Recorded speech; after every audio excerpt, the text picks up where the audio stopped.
Ta semaine du 3 au 9 août, si ton signe astro est Scorpion.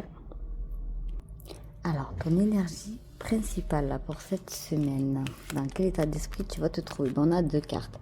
On te parle de rigueur et efficacité, de qualification.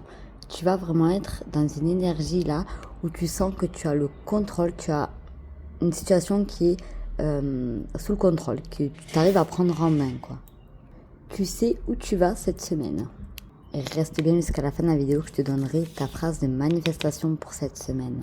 Alors, pour le côté professionnel, mes scorpions, qu'est-ce qui vient à vous la semaine du 3 août? Oh, on te parle du docteur, ok, et du travail. Tu pourrais faire une espèce de burn-out cette semaine au travail, ou alors peut-être te prendre la tête, vraiment être angoissé, être stressé par le travail, peut-être par des réponses que tu attends, peut-être par un projet pro que tu es en train de construire aussi, mais peut-être par rapport aussi, tu es en vacances et peut-être tu penses au travail et tu n'arrives pas à lâcher prise ici. Oups, petit bug d'enregistrement, la partie cœur du scorpion ne s'est pas enregistrée, donc je vous la fais en voix off. Alors pour cette semaine, les cartes te parlent de passion ici, de rencontre et avec une énergie qui peut aussi passer par les réseaux sociaux.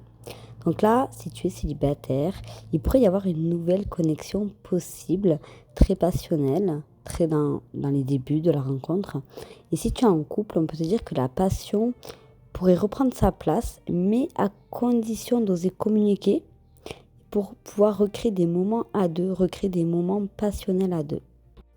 Décidément, j'ai eu un bug aussi d'enregistrement pour cette partie, donc je vous la fais en voix off également. Donc là, ton défi de la semaine, donc les énergies qui pourraient te freiner cette semaine, on a l'inconnu. Donc en gros, on va te demander d'accepter de ne pas forcément tout contrôler. C'est-à-dire que tu n'auras peut-être pas toutes les réponses tout de suite, mais ça ne veut pas dire que tu es sur le mauvais chemin en fait.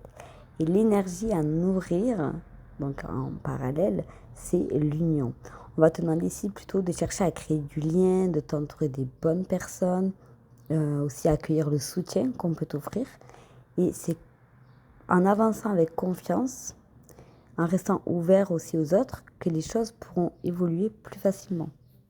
Et ta phrase de manifestation que tu peux noter quelque part pour te répéter cette semaine, c'est « Tout ce que je veux existe déjà dans ma réalité intérieure ».